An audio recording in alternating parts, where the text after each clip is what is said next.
ప్రజలకు ముఖ్యంగా రైతులందరికీ కూడా హృదయపూర్వక నమస్కారాలు తెలియజేస్తూ,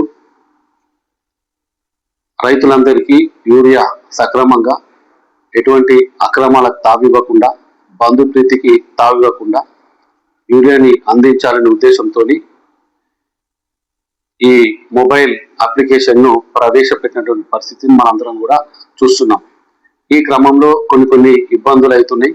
వాటన్నిటికి కూడా పరిష్కారం ప్రభుత్వం చూపిస్తుందని మీ అందరూ కూడా తెలియజేస్తున్నాం.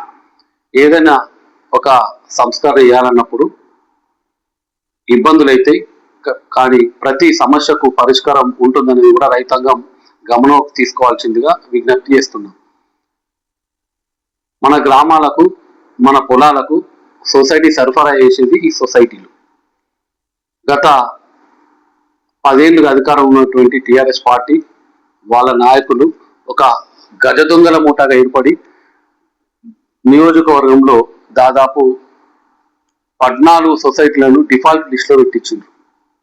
దాదాపు 4 కోట్ల రూపాయలని దొంగలందరూ కూడా తిని గట్టిగా అలవాటు పడి ఈ రోజు ఏదైతే మంచి ఉద్దేశంతో ప్రభుత్వం ప్రవేశపెట్టిందో అప్లికేషన్ ని, దాన్ని నిర్వీర్యం చేయాలా, ఈ యొక్క ప్రజాప్రభుత్వాన్ని బద్నాం చేయాలనే ఆశతోని ఈ గజ దొంగల మూట నాయకుడైనటువంటి మన ఎమ్మెల్యే గారు మరి వారి అనుచరులందరూ కూడా ప్రజలను తప్పుదోవ పట్టించే విధంగా ప్రయత్నిస్తున్నారని మీరు అందరూ కూడా ఆలోచించాల్సిందిగా విజ్ఞప్తి చేస్తున్నాం.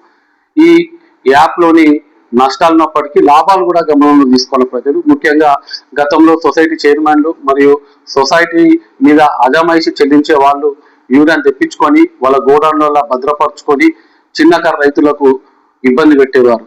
మరి వారి అనుకున్న వారికి రాత్రిళ్లలో యూరియా సమకూర్చేవారు. ఇట్లా ఇబ్బందులన్నీ దృష్టిలో పెట్టుకొని ఈ ప్రజాప్రభుత్వం యాప్ ను ప్రవేశపెట్టింది. ఇప్పుడు ఎవరు కూడా మా దగ్గర స్టాక్ లేదని సాకుని మనకు చెప్పలేరు.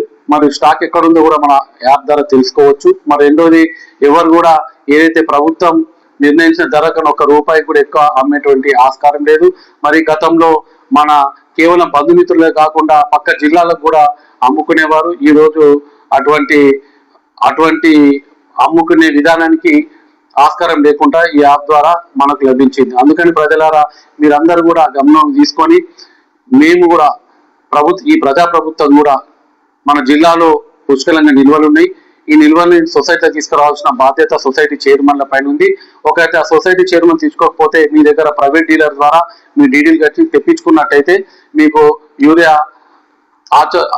మీకు మీ అందరికీ లభిస్తుందని తెలియజేస్తూ, మరి కొంతమంది పెద్దవాళ్లకు, ముసలి వాళ్లకు మరియు చదువురాని వాళ్లకు మరియు స్మార్ట్ ఫోన్ నిన్నటువంటి వాళ్ళకు కూడా ఈ ప్రభుత్వము ఈ అప్లికేషన్ ద్వారా కాకుండా మీ యొక్క విలేజ్ ఆఫీసర్ల ద్వారా, విలేజ్ అగ్రికల్చర్ ఆఫీసర్ల ద్వారా అయితేనేమి, మరి మీ సేవ ద్వారా కూడా మీ యొక్క ఓటీపీలు చెప్పి సేకరించే విధానాన్ని ప్రభుత్వం ప్రవేశపెట్టింది కనుక ప్రతిపక్షాలు ఉచ్చులో పడకుండా ఈ యొక్క అవకాశాన్ని సద్వినియోగం చేసుకొని అలవర్చుకొని భవిష్యత్తులో హోమ్ డెలివరీ చేసే విధంగా సాంకేతిక జోడించడం కాబట్టి భవిష్యత్తులో హోమ్ డెలివరీ ద్వారా కూడా మీ ఇంటికి, భవిష్యత్తులో అంటే వచ్చే సంవత్సరమే డోర్ డెలివరీ ద్వారా కూడా మీ ఇంటికి వచ్చే అవకాశం ఉంది కనుక ఇప్పుడు యాప్ ద్వారానే ఈ యొక్క యూరియాని సేకరించాల్సిందిగా రైతన్నులకు విజ్ఞప్తి చేస్తూ, మరి ప్రతిపక్షాలు విలేజ్ కంపెనీ రెచ్చగొట్టి రోడ్ల మీదకి వచ్చే విధంగా ప్రయత్నిస్తున్నాయన్న దృష్టికి వచ్చింది. అటువంటి వారిని ఫస్ట్ ఆ చైర్మన్లను, ఆ ప్రతిపక్ష నాయకుల దొంగల మూటను మీరందరూ కూడా మీ యొక్క సొసైటీలకు యూరియా తెప్పించే విధంగా వాళ్ళని కట్టడి చేయాల్సిందిగా మీ అందరూ విజ్ఞప్తి చేస్తున్నాను. ధన్యవాదాలు.